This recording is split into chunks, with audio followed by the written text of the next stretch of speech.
Om Namah Shivaya. Shorthand dictation, higher grade, AP, June 1996, 120 words per minute, 7 minutes speed. 7 minutes speed. Now be ready.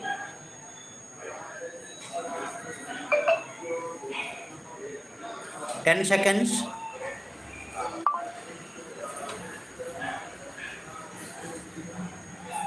Now, write down.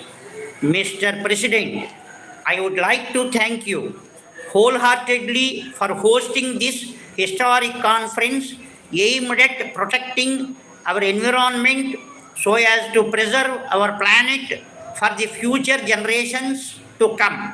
This city in which you are hosting the conference is quite serene and at the same time abounds in vitality. In other words, it reflects the benediction of nature on the one hand and the human urge to enhance its splendor on the other. We cherish the warmth of the welcome that we have received from the government and the people of this great country. Though we belong to different countries, I would like you to remember the fundamental fact that we inhabit a single planet. We belong to different races and different religions, but we are all primarily human beings. It is quite unfortunate that while one part of this planet rejoices in plenty, the other part suffers from want. The plenty in the first part has brought pollution to its people, and the want has degraded the lives of the people in other part. I hope you will agree with me that such a fragmented planet can assure neither peace nor development to the people dwelling on it. It is therefore the responsibility of all the countries of the world to ensure that the affluence of some nations is not derived from the poverty of many others. I urge upon those who are attending this historic conference to contribute their might to strike a golden mean between drawing what we need from the nature for our day-to-day existence and leaving to it what is required to sustain itself for the future generations to come. As several countries share this planet, it is true that very little can be done by our efforts. There is no reason why we cannot do something worthwhile to sustain life on this earth for centuries to come. It is a matter of great satisfaction that there is a large-scale awareness among the people of all the countries, both developed and developing, about the need to protect the environment. I desire that this consciousness should cross the political boundaries and should become a common national and international norm.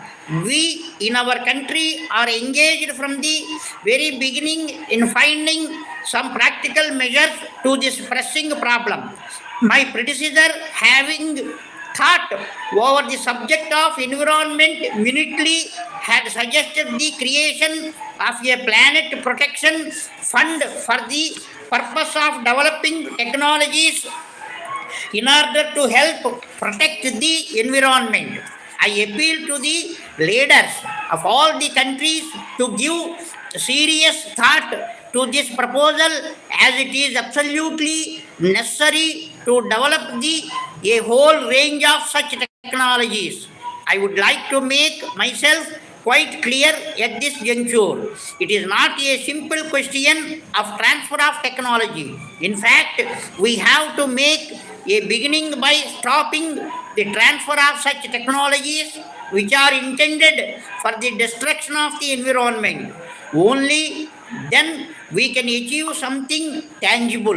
In this collective endeavor, there is an equally important responsibility on the part of the industrially developing nations. The people of those countries are really fortunate that they have developed a close affinity with nature and have not become experts in creating pollution and at the same time becoming victims of it.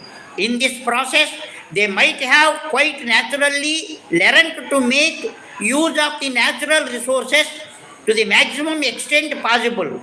The people from the developed countries have to learn from the lives of these people the element of contentment which is preventing over exploitation of natural resources.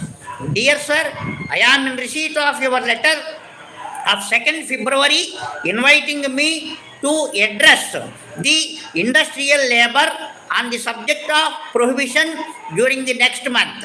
I must really congratulate you for having got such an excellent idea of educating them about this very important social evil. Alcohol is harmful to humanity in many ways. It ruins one physically, morally, intellectually, and economically.